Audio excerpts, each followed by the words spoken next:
सत्संग सुनने वाला व्यक्ति जब कीर्तन करता है, प्रभु का नाम लेता है, तो भैया उसे प्रभु के नाम लेने में जो आनंद आता है ना भैया, उसकी कोई सीमा नहीं। और उसके बाद ही ये स्थिति आती है कि आंख से प्रभु की याद में आंसू बहते हैं। जो भक्त हरि नाम की इस धारा को जन जन तक पहुंचाने में सहभागी बनना चाहते हैं, वे कृपया इस वीडियो को अंत तक श्रवण करें और इसे लाइक करके कमेंट बॉक्स में अपने सुझाव दें। और यदि आपने अभी तक हमारे चैनल मनीष बोधवानी को सब्सक्राइब नहीं किया है, तो कृपया इसे सब्सक्राइब करें और बेल आइकॉन जरूर दबाएं। आपको हृदय की एक बात बताता हूं, वैसे बतानी नहीं चाहिए। एक समय था जब हमारे गोलोकवासी श्रद्धेय, परम श्रद्धेय श्री विनोद अग्रवाल जी, उनके संग बैठने का, उनके साथ कोरस करने का दास को सौभाग्य प्राप्त हुआ काफी समय तक, कई बार। और गद्दी पे तो हर संडे, जो आज भी शायद वहां संकीर्तन होता है कालबा देवी में, तो वहां जब जब हम जाते थे, जब कभी उनके साथ कहीं स्टेज पर बैठे पीछे कोरस करते थे, तो सच बता रहा हूं भैया, जब श्रवण तो करते थे, आनंद की तो कोई सीमा न थी, लेकिन जो वो उनकी आंख से गाते गाते वो रो पड़ते थे, उनका हृदय भर आता था, कन्हैया की मानो याद में डुबकी लगा देते थे, तो हृदय कह उठता था कि मुरली वाले, ऐसी नाइंसाफी क्यों? कभी ऐसी कृपा हम अधमों पर भी कर दो कि हमारी आंख से भी आपकी याद में अश्रु बह निकले। सच बता रहा हूं भैया, कोई मिश्रण नहीं। जितनी बार ऐसा दिखा, उतनी बार हृदय से यही भाव कन्हैया के चरणों में निवेदन हुआ कि कन्हैया, हम पर ये कृपा कब होगी, कब होगी, कब होगी। और सच बता रहा हूं भैया, आज तक ठाकुर की कृपा से ठाकुर के चरणों में यही निवेदन रहता है कि बलि जाऊं सदा इन नयनन की, बलिहार छटापे में होता रहूं, कभी भूलूं न याद तुम्हारी प्रभु, चाहे जागृत स्वप्न में सोता रहूं, हरे कृष्ण ही कृष्ण पुकारा करूं, नित आंसुओं से मुख धोता रहूं, ब्रजराज तुम्हारे वियोग में मैं बस यूं ही निरंतर रोता रहूं, बस यूं ही निरंतर रोता रहूं। भैया, भक्तों ने जब जब मांगा है ना कन्हैया से, धन दौलत नहीं मांगी। जो धन दौलत मांगता है वो भक्त हो ही नहीं सकता, वो तो सौदेबाज हो सकता है, व्यापारी हो सकता है। भक्तों ने तो जब जब कन्हैया से मांगा है, यही मांगा है कि ब्रजराज तुम्हारे वियोग में मैं बस यूं ही निरंतर रोता रहूं, रोता रहूं, रोता रहूं। आप देखते हैं ना भैया, मैंने अपने जीवन में न जाने कितने ऐसे संतों के दर्शन किए हैं, चाहे YouTube पर हो, कुछ समक्ष भी हो। कभी सत्संग करते करते करते करते रो पड़ते हैं। तो भैया, ये रोना क्या है? ये रोना कोई प्रयास से रोना नहीं आता भैया। आप प्रयास करके देखो, आपकी आंख से आंसू नहीं बहेंगे। मैं प्रयास करके देख लूं, नहीं बहेंगे। कन्हैया की कृपा होगी तब कोई कन्हैया की याद में आंसू बहाता है। जब कोई हृदय तरसता है तब घन श्याम बरसता है। जब कोई हृदय तरसता है, अब आप हम सबके हृदय में अब तक वो तड़प आई नहीं भैया, इसीलिए हमारी आंख से आंसू बहते नहीं। अभी तक हमारा हृदय मचला नहीं है।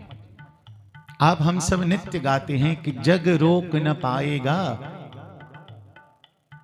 जग रोक न पाएगा, मीरा नाचेगी जब श्याम नचाएगा।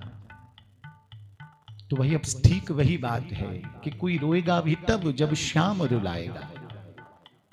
अरे उद्धव जी जब आए थे ना गोपियों के पास उपदेश करने ज्ञान का, तो पता है गोपियों ने एक वाक्य कहा था, अरे उद्धव, तुम हमें ये जो ज्ञान का उपदेश करने आए हो। तुम हमसे कहते हो कि क्यों रो रहे हो, अपने मन को उस पर ब्रह्म में लगाओ। अरे ऊधो तुम्हें क्या बतलाए, श्याम तन श्याम मन श्याम ही हमारो धन, आठों याम ऊधो हमें श्याम ही सुकाम है।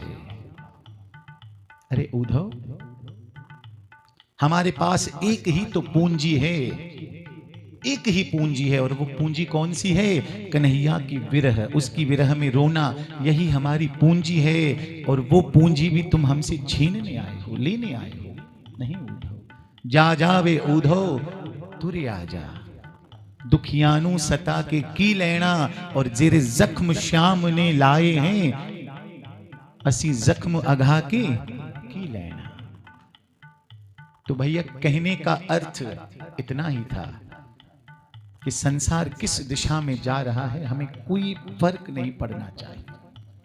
हमें इतना जरूर देखना चाहिए कि हमारा मन कन्हैया से कितना जुड़ रहा है, उनके चरणों से कितना अटैच हो रहा है।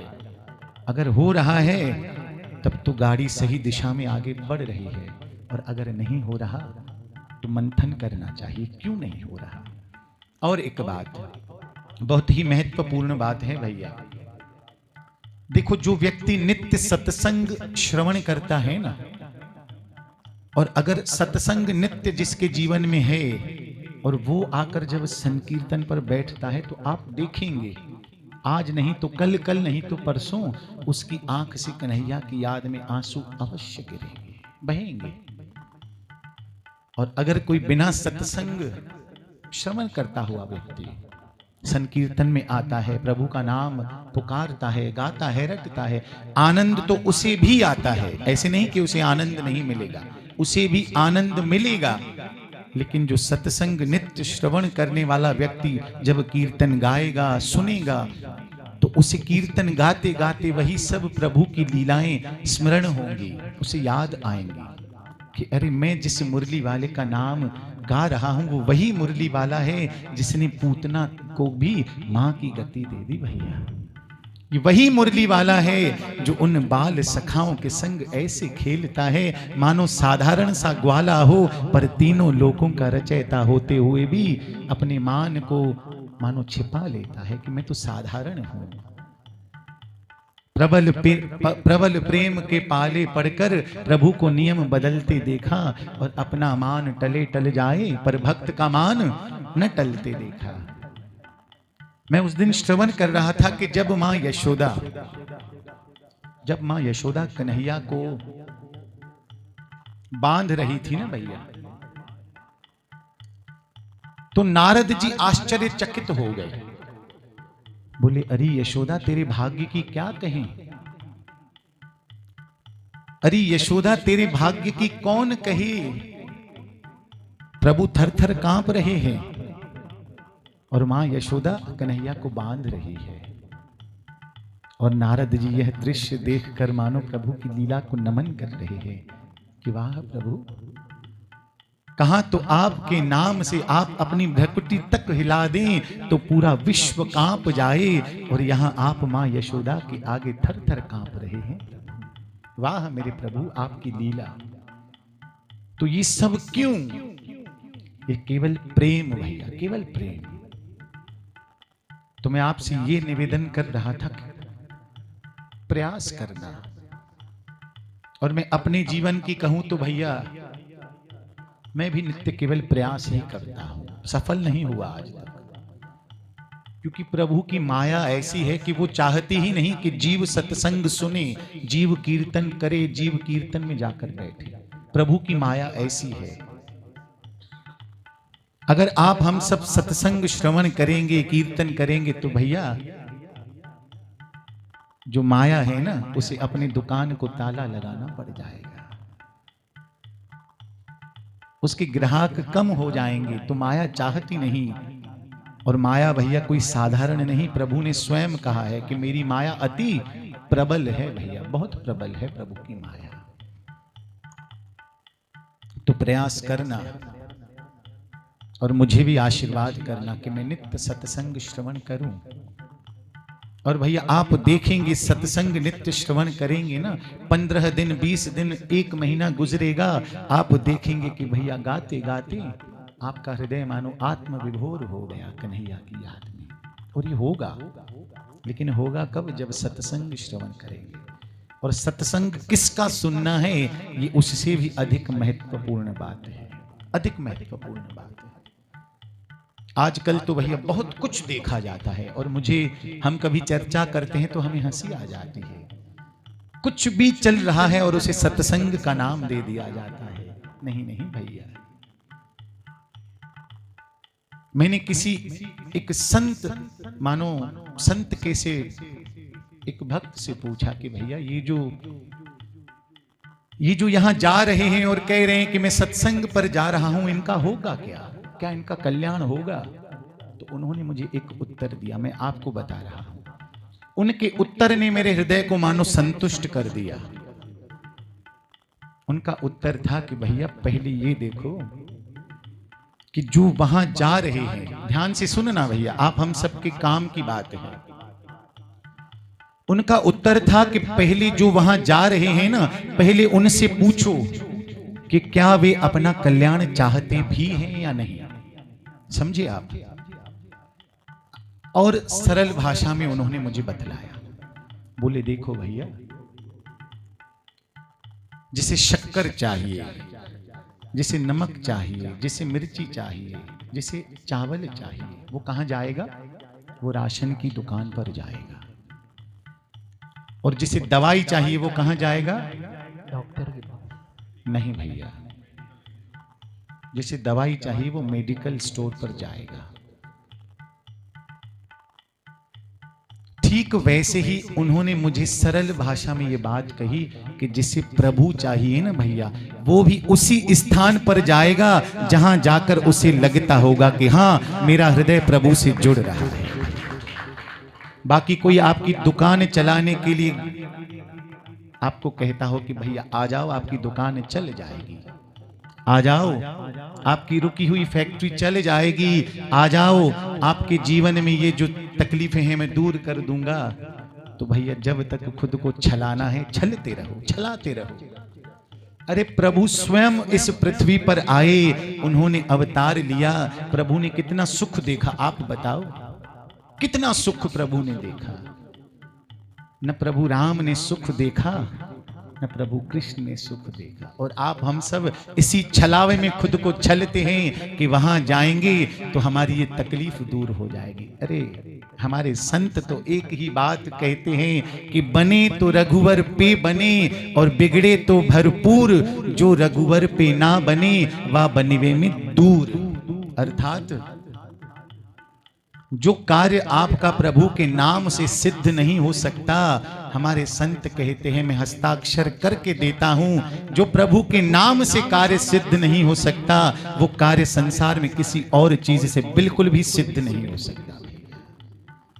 और भैया सीधा सीधा माखन जैसा हमारे प्रभु का नाम, माखन से भी कोमल। हमारे दादा भगवान दास एक बात कहते हैं, कहते थे, आज भी कहते हैं। एक बार हम स्मृति मंदिर, हमारे परम पूज्य सदगुरु स्वामी शांति प्रकाश महाराज जी का जो स्मृति स्थल है, वहां पे संकीर्तन के लिए बैठे थे, गा रहे थे। तो कोई एक व्यक्ति वहां पर आकर कुछ गा रहा था, वो भजन नहीं था। लोग उसे भजन कहते होंगे लेकिन वो भजन नहीं था, वो गा रहा था। तो जब वो गाकर उठा और संकीर्तन विराम हुआ तो दादा हमें समझा रहे थे। दादा बता रहे थे कि भैया ये जो गा रहा था, ये क्या गा रहा था आपको पता है? हमने कहा दादा बस वो गा रहा था। उन्होंने कहा जो गा रहा था ना भैया, वो कुछ भी हो सकता है लेकिन वो कीर्तन नहीं हो सकता, वो भजन भी नहीं हो सकता। तो दादा ने कहा, वो बात मेरे हृदय में घर की हुई है। दादा ने कहा कि भैया प्रभु ने अपना नाम सीधे सीधे माखन निकाल कर हमें दिया है। एक होती है छाछ, एक होती है दही, और एक होता है माखन। तो भैया दही जमाने के लिए पहले दूध को फिटाया जाता है, उसके बाद दही जमती है, उसके बाद दही में से छाछ बनाई जाती है, फिर इस छाछ को बिलोरा जाता है, उसके बाद उसमें से माखन निकलता है। तो दादा कह रहे थे कि भैया इतना सब कुछ करना है, ये तो हमें हमारे संतों ने सिखाया नहीं कि भैया इतने झमेले में पड़ो। बोले संतों ने सीधा सीधा कह दिया, भैया बना बनाया माखन है, हमारे मुरली वाले का नाम सीधे सीधे मुख से रटते रहो। तो भैया मैं आप सबसे यही बात कह रहा हूं, चाहे जहां जाना हो जाकर देख लेना, जहां जाना हो। मैं अपनी बात नहीं कर रहा भैया, मैं तो बस इतना कह रहा हूं कि सत्संग जब श्रवण करना हो ना भैया, तो सावधानी बरत लेना कि सत्संग किसका सुने, जिसके सुनने से आंख प्रभु के लिए भर आती हो, जिसके सुनने से प्रभु के लिए हृदय मचल उठता हो, जिसके सुनने से मन करता हो कि कब मुरली वाला मुझे मिल जाएगा। समझ लेना कि मैं सही जगह का सत्संग श्रवण कर रहा हूं। केवल प्रभु, संसार की वार्ता भैया हमारे संग मत करना। ऐसे संत आधा घंटा एक नियम बनाओ कि 30 मिनट सत्संग नित्य श्रवण करेंगे, और भैया ऐसे करते करते जब 20-25 दिन, 1 महीना गुजरेगा ना, और आप संकीर्तन में बैठे रहोगे, गाते रहोगे, और गाते गाते आप देखोगे कि भैया 30 दिन पहले जब मैं संकीर्तन पर आकर बैठता था, आनंद तो तब भी आता था, लेकिन अब का जो आनंद है वो तो परम आनंद के समान है भैया, हमारे मुरली वाले की कृपा से हो गया। और ऐसा होगा, ये बिल्कुल परम सत्य बता रहा हूं, ऐसा होगा, अपना अनुभव है ये मेरा। सत्संग सुनने वाला व्यक्ति जब कीर्तन करता है, प्रभु का नाम लेता है, तो भैया उसे प्रभु के नाम लेने में जो आनंद आता है ना भैया, उसकी कोई सीमा नहीं। और उसके बाद ही ये स्थिति आती है कि आंख से प्रभु की याद में आंसू बहते।